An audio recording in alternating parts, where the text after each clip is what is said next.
বিদ্যুৎস্পৃষ্ট হয়ে মৃত্যু হলো দুই দাঁতালে। মেদিনীপুর শহরের কাছে নেপুরার ঘটনা। গত রাতে ঢুকে ৮০ থেকে ৮৫টি হাতির দল। বনকর্মীরাও ঘটনাস্থলে পৌঁছে গিয়েছিলেন। এই মুহূর্তে আমাদের সঙ্গে সরাসরি রয়েছেন মেদিনীপুর থেকে প্রতিনিধি সৌমিক মজুমদার। সৌমিক, জানতে চাইব যে দুটি হাতির মৃত্যু হয়ে গেল, কি বলছেন বাসিন্দারা এবং বনকর্মীরা, তারাই বা কি বলছেন?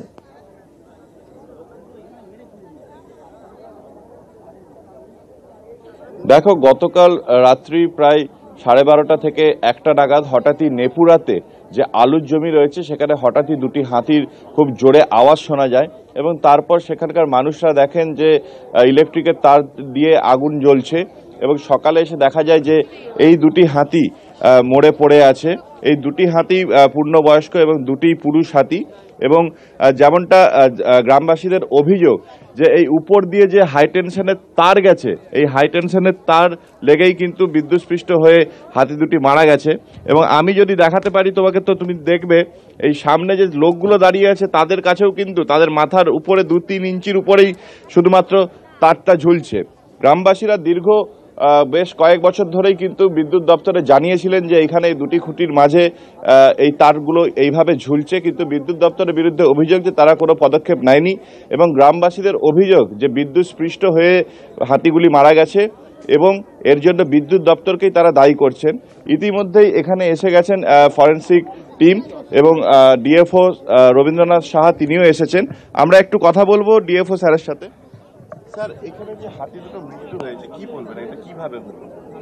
এটা প্রাইমারি এখন দেখা যাচ্ছে যে এই হাই টেনশন তারে বিদ্যুৎস্পৃষ্ট হয়ে মারা গেছে। গ্রামবাসীরা তাও বলছে এবং আমাদের যারা স্টাফটা কালকে ডিউটিতে ছিল তাদেরও অভিযোগ তাই।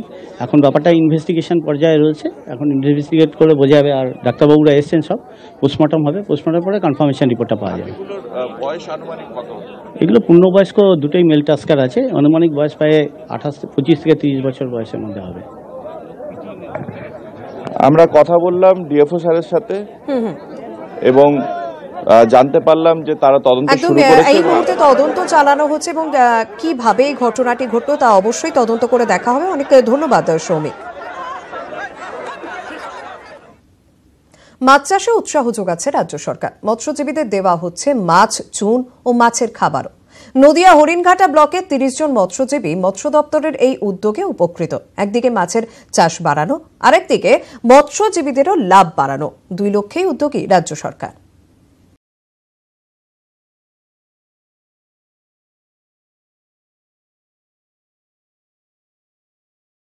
রাজ্য সরকারের জল ধরো জল ভরো প্রকল্প। এই প্রকল্পের মাধ্যমে পুকুর কেটে মাছ চাষের উদ্যোগ নিয়েছে প্রশাসন। আর এভাবেই নদিয়ায় হরিণঘাটা ব্লকের মৎস্যজীবীদের পাশে দাঁড়ানোর পরিকল্পনা নেওয়া হয়েছে। এতে একদিকে যেমন মাছ চাষের পরিমাণ বাড়বে, আরেকদিকে মৎস্যজীবীদেরও সংসারে আয়ের পরিমাণ বাড়বে। মৎস্য দপ্তরের উদ্যোগে মৎস্যজীবীরা মাছ চাষে উৎসাহ পাচ্ছেন। কথায় বলে মাছে ভাতে বাঙালি, আর মৎস্য দপ্তরের উদ্যোগে এই কথাই পূর্ণতা পাচ্ছে। মৎস্যজীবীদের মাছের চারা, চুন ও মাছের খাবার দেওয়া হয়েছে। প্রতি মৎস্যজীবীকে 750টি করে মাছের চারা দেওয়া হয়েছে। প্রতি মৎস্যজীবীকে 30 কেজি চুন ও 87 কেজি মাছের খাবার দেওয়া হয়েছে। যে পুকুরগুলো আমরা এনআরজি এর সঙ্গে কাটা হয়েছিল এনআরজি এর প্রকল্পে, সেখানে ফিশারি ডিপার্টমেন্টের কনভার্জেন্সি যাতে মাছ চাষ ভালোভাবে করা যায় এবং যারা বেনিফিশিয়ারি তারা প্রকৃতভাবে উপকৃত হয়, সেই জন্য আমরা তাদেরকে এইভাবে বেনিফিশিয়ারিকে আমরা মাছ প্রদান করলাম। মাননীয় মুখ্যমন্ত্রীর স্বপ্নের প্রকল্প, যাতে এই পুকুরগুলো সমস্ত মৎস্যচাষী, যারা গরিব মৎস্যচাষী, যারা পুকুরে পতিত করে রাখেন, যারা মাছ চাষ করতে পারেন না, তাদেরকে কিছু মৎস্য চাষের অনুদান সহ মাছের চারা, চুন এবং খাবার সরবরাহ করে মাছ চাষে উৎসাহিত করা হচ্ছে। মৎস্য দপ্তরের উদ্যোগে খুশি মৎস্যজীবীরা। আগামী দিনে আরো মৎস্যজীবীকে এই প্রকল্পের আওতায় আনা হবে। সরকার থেকে পুকুরটা যে কাটিয়ে দিয়েছে, দেওয়ার পরে মাছ দিয়েছে, আমরা খুব খুশি। মাছের খাদ্যও দিয়েছে, খুবই আনন্দিত এবং তার সঙ্গে চুন এবং খাবার দেওয়া হবে। অতএব এই ব্যাপারটায় এই সংস্থাকে আমরা অশেষ ধন্যবাদ জানাচ্ছি।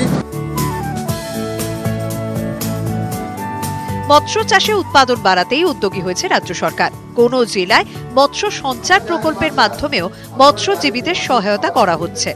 আর হরিণঘাটায় মৎস্যজীবীদের পাশে দাঁড়াতে জল ধরো জল ভরো প্রকল্পকেই বেছে নেওয়া হয়েছে। সব মিলিয়ে মৎস্যজীবীদের মুখে তৃপ্তির হাসি। নদিয়ার হরিণঘাটা থেকে রঞ্জিত সরকার, নিউজ 18 বাংলা।